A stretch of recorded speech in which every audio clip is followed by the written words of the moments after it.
Pois bem, aqui estamos de volta para concluirmos os estudos deste trimestre, estudos referentes às lições bíblicas da escola dominical.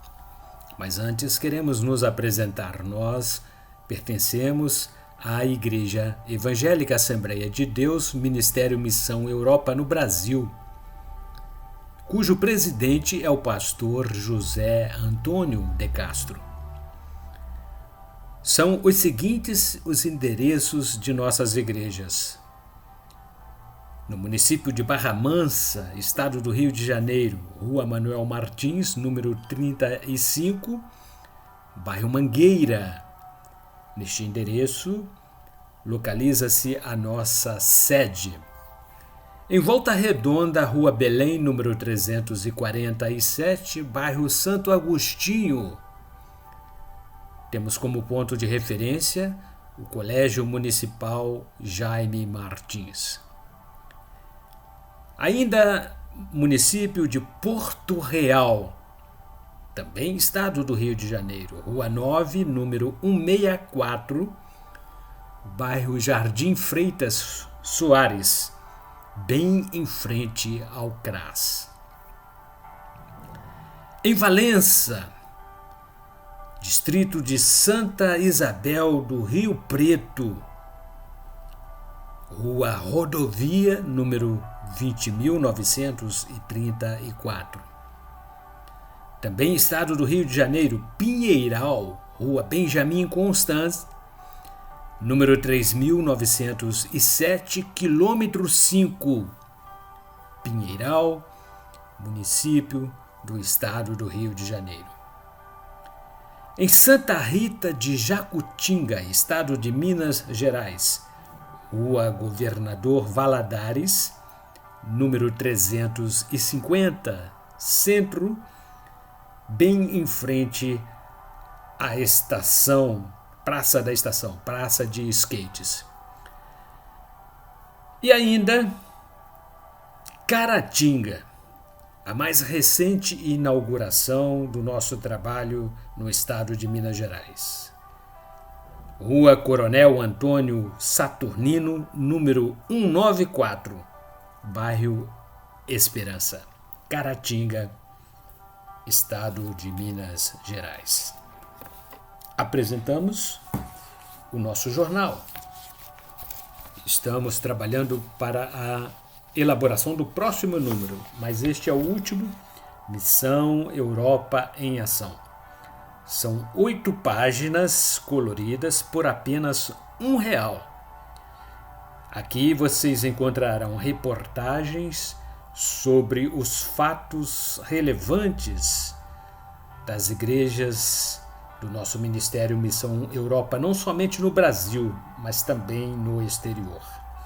Temos notícias sobre eventos, inaugurações, obra missionária, palavras pastorais, etc. E muito mais. Prestigie o nosso jornal, trazendo sugestões e matérias relacionadas ao nosso ministério para que possamos publicá-las. Também vocês poderão contribuir anunciando conosco em uma de nossas páginas de classificados o seu negócio, o seu comércio, o seu empreendimento. Você anunciando conosco, você estará contribuindo para a expansão do Evangelho de Cristo na Terra. O nosso contato é 24 999 09 9316. Prestigie e divulgue o nosso jornal. Queremos apresentar-lhes a nossa próxima revista, a revista que estaremos estudando no terceiro trimestre deste ano. E temos por temática Deus, a expressão máxima do amor. Já está disponível para que os nossos prezados alunos e admiradores, seguidores da nossa Escola Bíblica Dominical possam adquiri-los. Deus, a expressão máxima do amor. É a nossa próxima revista para estudos. E estamos fechando neste domingo, na nossa revista, nosso manual de estudo, Ebenezer Dominical, a nossa 13ª lição, a última lição deste trimestre. Religiões universais, e dentro deste tema tratamos de pessoas e suas crenças. Comentamos sobre as maiores seitas, as maiores religiões do mundo. E hoje, especialmente no encerramento, estaremos falando sobre o cristianismo. O cristianismo edificado sobre a rocha, Jesus Cristo, o Filho do Deus vivo. Lição 13, de 25 de junho de 2023. O nosso texto áureo baseia-se no livro de Atos dos Apóstolos, capítulo 11, versículo 26. E sucedeu que todo um ano se reuniram naquela igreja e ensinaram muita gente. E em Antioquia foram os discípulos, pela primeira vez, chamados cristãos. Verdade aplicada. O cristianismo é uma religião que possui raízes no judaísmo, porém, abrange os limites até os confins da terra.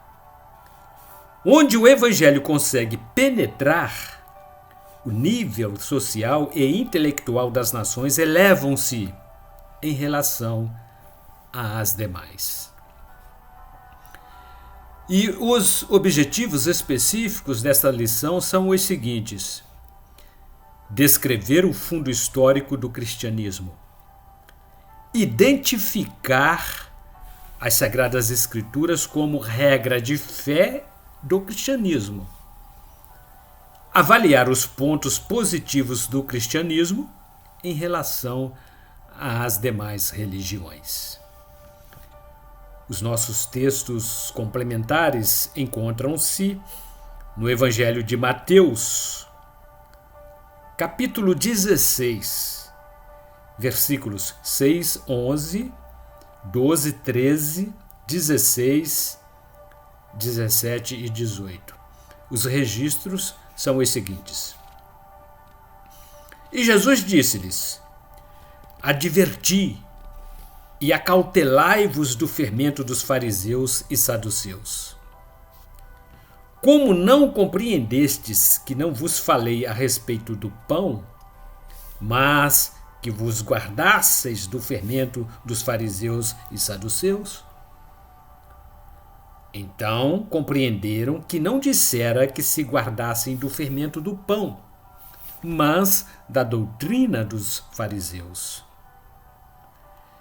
E chegando Jesus às partes de Cesareia de Filipe, interrogou os seus discípulos, dizendo: quem dizem os homens ser o Filho do Homem? E Simão Pedro, respondendo, disse: tu és o Cristo, o Filho do Deus vivo. E Jesus respondendo disse-lhes: bem-aventurado és tu, Simão Barjonas, porque tu não revelou a carne e o sangue, mas meu Pai que está nos céus. Pois também eu te digo que tu és Pedro, e sobre esta pedra edificarei a minha igreja, e as portas do inferno não prevalecerão contra ela. O cristianismo teve sua origem no Oriente Médio, e dele os povos que o abraçam derivam suas normas de justiça, de liberdade e de ensejo para o progresso. O fundador do cristianismo foi uma pessoa simples e deu a própria vida para dar vida e esperança a todos os que o aceitam como Salvador. Esta lição apresentará o que existe de mais familiar, muito mais do que as demais religiões. E no primeiro tópico, temos por título o cristianismo histórico. O cristianismo destaca-se como a maior religião do mundo, pois sua regra de fé está fundamentada em Jesus. Ele é o Messias, que significa o ungido, segundo o verbete judaico, cuja versão grega é Yahshua. E é a palavra hebraica que deu origem ao nome de Jesus na forma grega. No aramaico, a língua falada por ele expressava-se Yeshua. Naquela época, a Palestina estava sob o governo do Império Romano, que dominava todo o mundo antigo com sua língua e cultura. Augusto César conquistou o Mediterrâneo e também o Oriente Médio.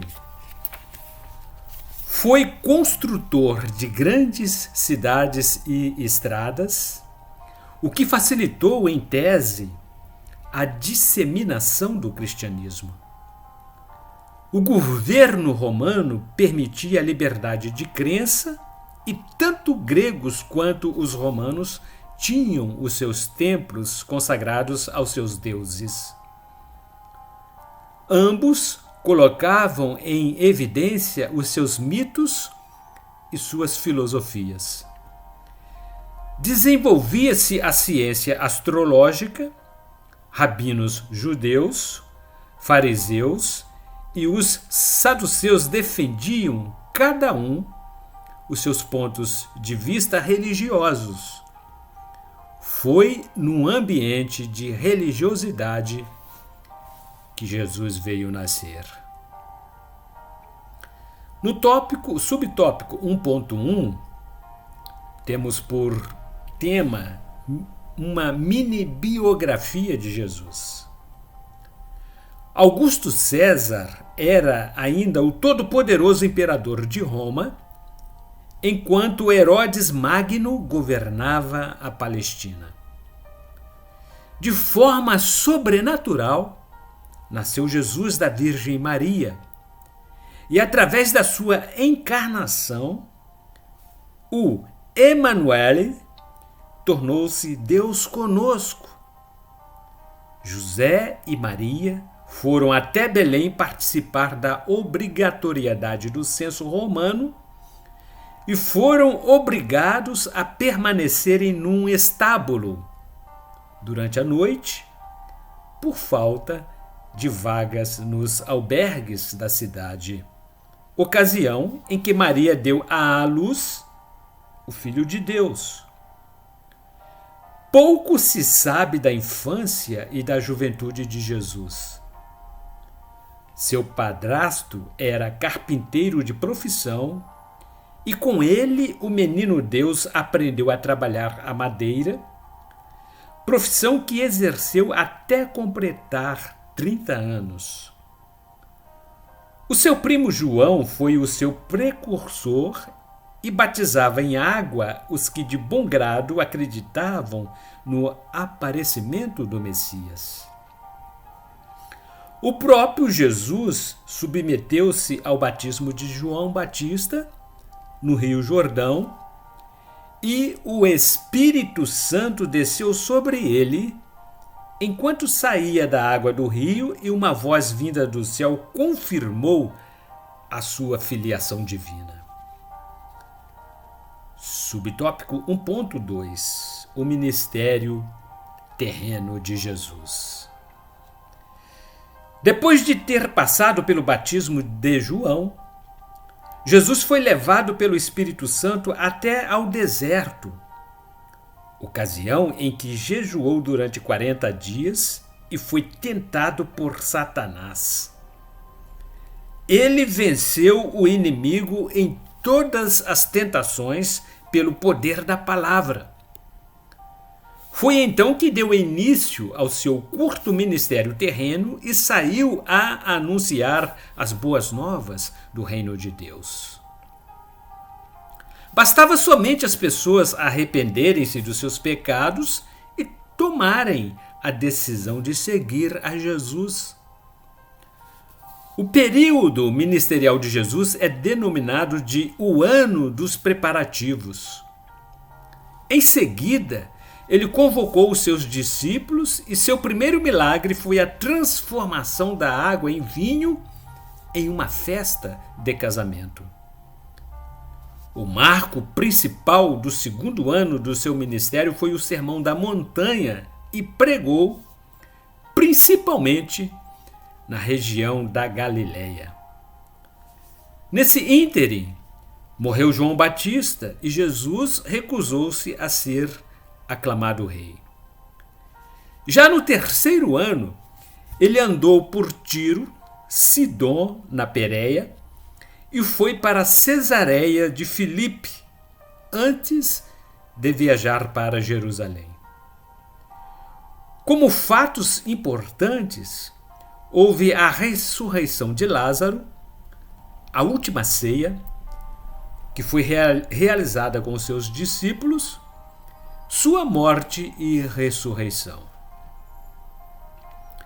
No subtópico 1.3 falaremos sobre Jesus, que quebrou todos os paradigmas. Jesus foi uma grande ameaça aos poderes estabelecidos em sua época, tanto judeus quanto romanos. Todos tinham medo que ele assumisse o poder dos governos. Na verdade, sua visão de mundo superava tudo. Ele nunca levou em conta as barreiras sociais existentes, sentava-se à mesa com os detestáveis publicanos, andava livremente entre as pessoas que haviam sido deixadas à margem da sociedade e tinha as mulheres em alta estima. Sempre lutou pela liberdade feminina. Inverteu os valores dos paradigmas aceitos como politicamente corretos e nunca desprezou os incômodos samaritanos. Jesus evidenciou a fé que fora evidenciada por muitos gentios, considerados povos imundos pelos judeus. Rotineiramente conflitava com os religiosos farisaicos a respeito da guarda do sábado e questionava os aspectos externos da lei que subestimavam os valores interiores. Tópico número 2. O equilíbrio político perturbado. O equilíbrio governamental entre os líderes judeus e romanos passava por fortes ameaças. Havia inveja de todos os que ocupavam cargos políticos no governo. Jesus tornara-se popular ao extremo entre a população. O povo ansiava por alguém com tal liderança para libertar Israel do jugo de Roma. Muitos lutaram para aclamá-lo rei em oposição ao sistema vigente. Jesus deixou bem claro que o seu reino não era político, mas espiritual. E por causa de sua recusa, muitos o abordaram, ou melhor, o abandonaram. Os líderes religiosos trataram logo de exigirem a sua prisão, acusando-o de ter blasfemado contra a lei de Moisés. De acordo com o entendimento dos doutrinadores da lei, a pena capital deveria ser imputada àquele que se autodeclarou ser o Filho de Deus. Como o governo romano imperava, levantaram falsa acusação contra o mestre, dizendo que ele havia promovido uma sedição contra Roma e o levaram à presença do juizado romano. O governador, temendo uma rebelião judaica, sentenciou-o a sofrer pena de morte. Foi crucificado fora da cidade de Jerusalém, num monte de nome Calvário, cuja origem latina tem um significado de caveira ou Gólgota, em aramaico. A morte de cruz era um método mais humilhante que se conhecia na época, geralmente para promover a execução de escravos e pessoas que fizessem rebelião. Subtópico 2.1 Os primeiros cristãos. E sucedeu que todo um ano se reuniram naquela igreja e ensinaram muita gente. E em Antioquia foram os discípulos pela primeira vez chamados cristãos. Atos dos Apóstolos, capítulo 11, versículo 26. Em Antioquia, os seguidores de Jesus foram denominados de cristãos pela primeira vez. Os judeus haviam sido dispersos para muitas cidades em todo o Oriente Médio. Foram a eles que os discípulos anunciaram as boas novas de Cristo. O apóstolo Paulo, após sua conversão ao Evangelho, iniciou suas viagens evangelísticas no intuito de alcançar todos os não-judeus. Visitava frequentemente as sinagogas espalhadas pela Ásia, pela Grécia e Roma.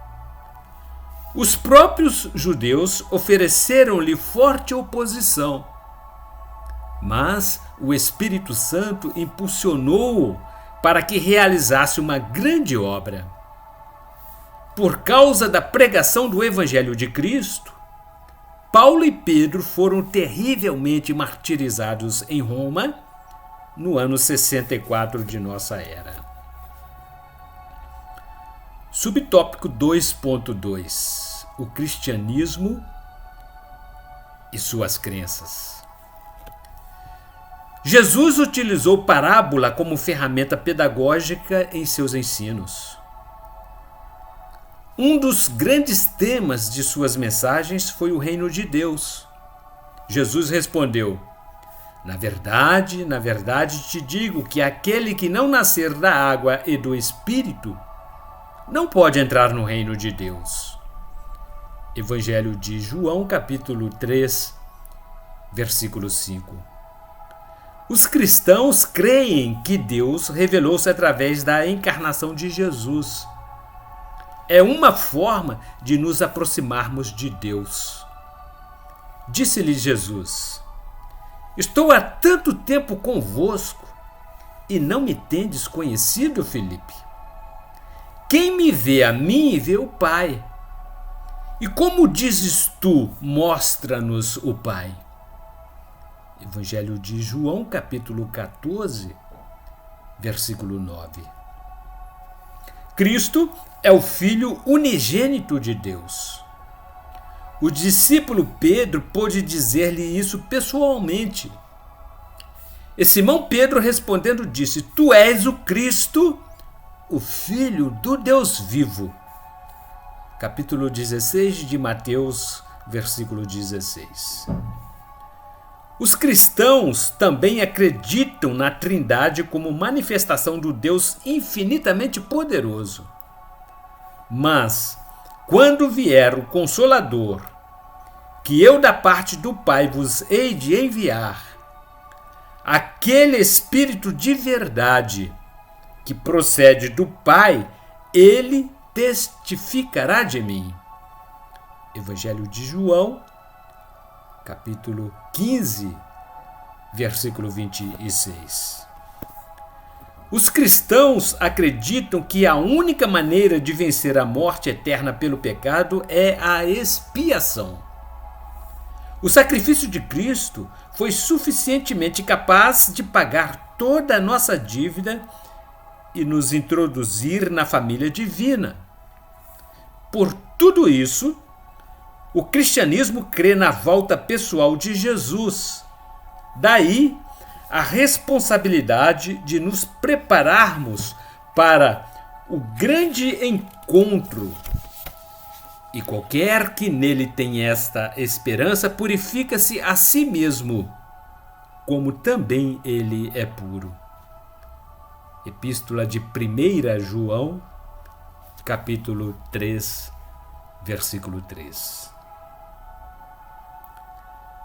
Subtópico 2.3. Toda a Escritura é divinamente inspirada e proveitosa para ensinar, para redarguir, para corrigir, para instruir em justiça, para que o homem de Deus seja perfeito e perfeitamente instruído para toda boa obra. Paulo escrevendo em sua epístola 2 Timóteo, capítulo 3, versículos 16 e 17. A Bíblia é reconhecidamente considerada o livro sagrado dos cristãos, pois foi integralmente inspirada pelo Espírito de Deus a homens santos. Como evidenciar isso? O vocábulo grego cânon tem o significado de uma vara ou regra para medir. É o padrão que torna evidente, sob orientação do Espírito Santo, a aceitação dos livros bíblicos como escrituras sagradas. Os principais critérios adotados foram a inspiração divina e as características sobrenaturais dos registros. Por causa de sua autenticidade, tem sido o livro mais lido e mais vendido no mundo inteiro. A Bíblia foi escrita por 40 escritores durante um período de 15 séculos e tem o Espírito Santo como o autor. A própria arqueologia comprova a sua exatidão. Tópico número 3. Martinho Lutero. O monge Martinho Lutero foi a peça fundamental para o estabelecimento da grande reforma protestante. Ele nasceu no ano de 1483 e morreu aos 63 anos de idade em 1546. Foi professor universitário na cidade de Wittenberg e doutorou-se em teologia. A mensagem de Paulo incomodou-o ao dizer: é evidente que pela lei ninguém será justificado diante de Deus, porque o justo viverá pela fé. Epístola de Paulo aos Gálatas, capítulo 3, versículo 11. Lutero então concluiu: se o justo viverá pela fé, por que estamos buscando a salvação mediante boas obras? Com isso, ele percebeu que a autoridade máxima na questão da vida eterna era a Bíblia e não o Papa. Elencou um documento que continha suas 95 teses comprobatórias de que o catolicismo cometia abusos ao oferecer a salvação através da venda de indulgências. Em 31 de outubro de 1517, Lutero pregou-as na porta da entrada da igreja de Wittenberg e foi excomungado por Carlos V, que tentou impedi-lo de publicar seus livros. Lutero escondeu-se da perseguição para não ser morto e pôde traduzir toda a Bíblia para a língua alemã.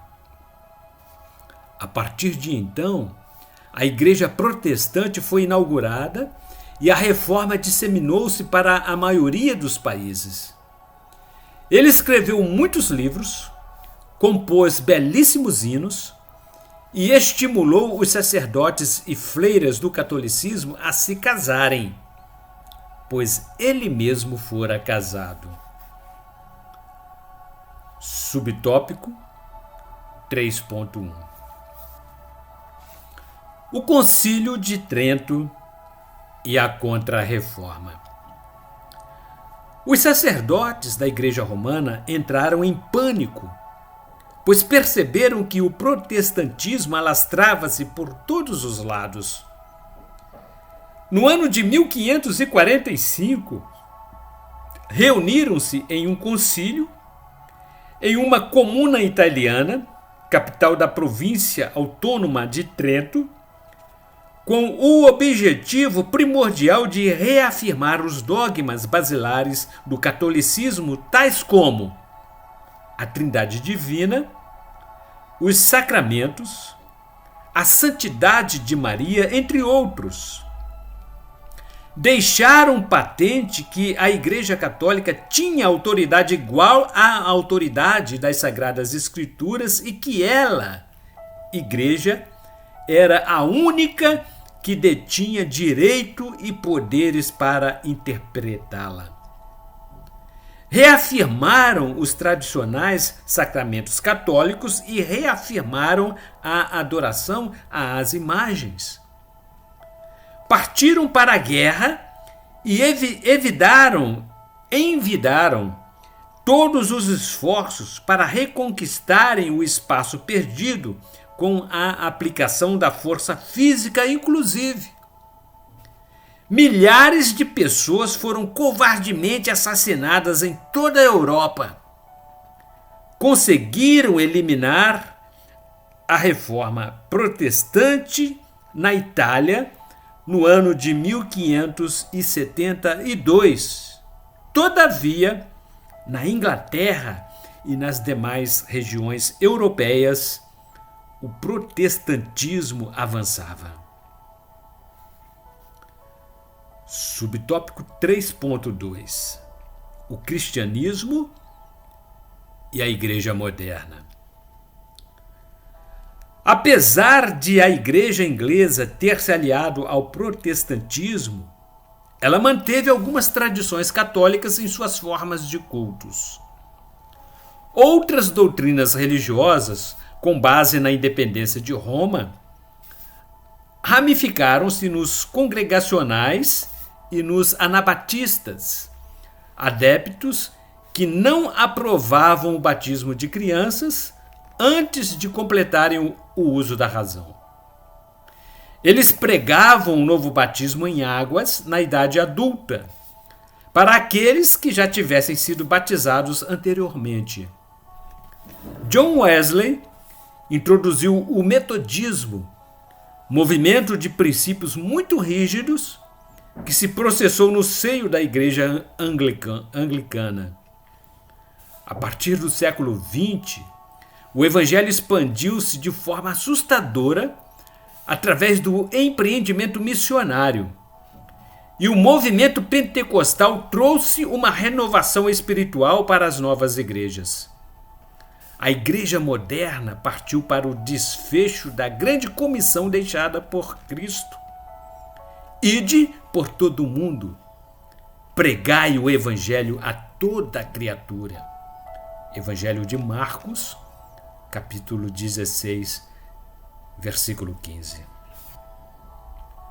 Subtópico 3.3. O cristianismo e a mensagem universal. Diante de todas as religiões mundiais, o cristianismo evangélico é o que oferece a mais completa mensagem universal. Porque Deus amou o mundo de tal maneira que deu seu Filho unigênito, para que todo aquele que nele crê não pereça, mas tenha a vida eterna. Porque Deus enviou o seu Filho ao mundo, não para que condenasse o mundo, mas para que o mundo fosse salvo por ele. Evangelho de João, capítulo 3, versículos 16 e 17.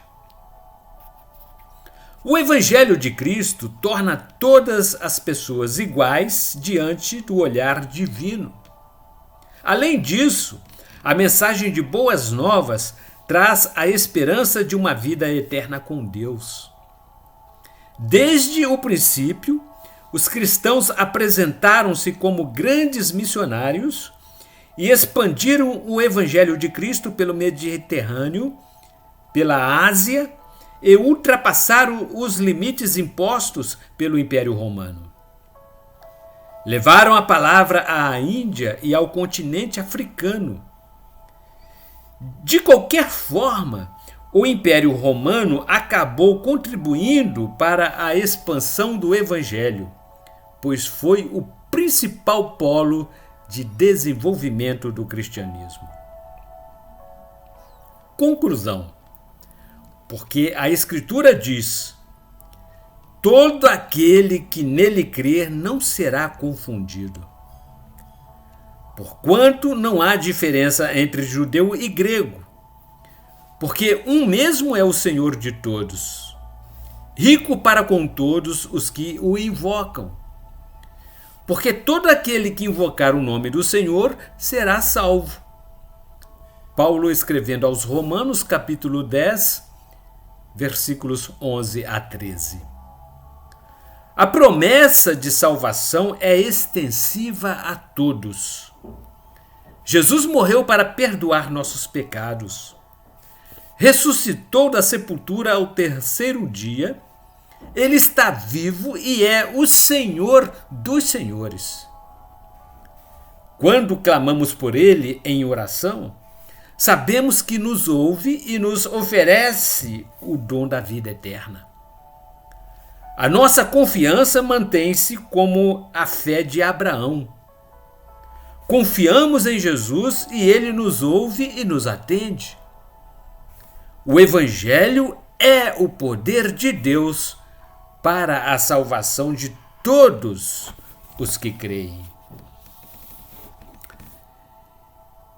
E como observação desta conclusão, nós diremos que Martinho Lutero demonstrou-se completamente insatisfeito com as práticas empreendidas pela Igreja Católica, em especial as de venda de indulgências como meio de se alcançar a salvação. Ele expôs na porta da igreja do castelo de Wittenberg suas 95 teses, abrangendo o seu ponto de vista que as condenavam. Suas questões foram um convite ao debate sobre o assunto. Lutero pregava que a salvação depende da fé, como plena confiança no sacrifício de Cristo Jesus, no sacrifício expiatório, não das obras ditadas pelas religiões e nem pelos atos morais humanos. As teses de Lutero foram um fator que gerou um cisma na Igreja Católica.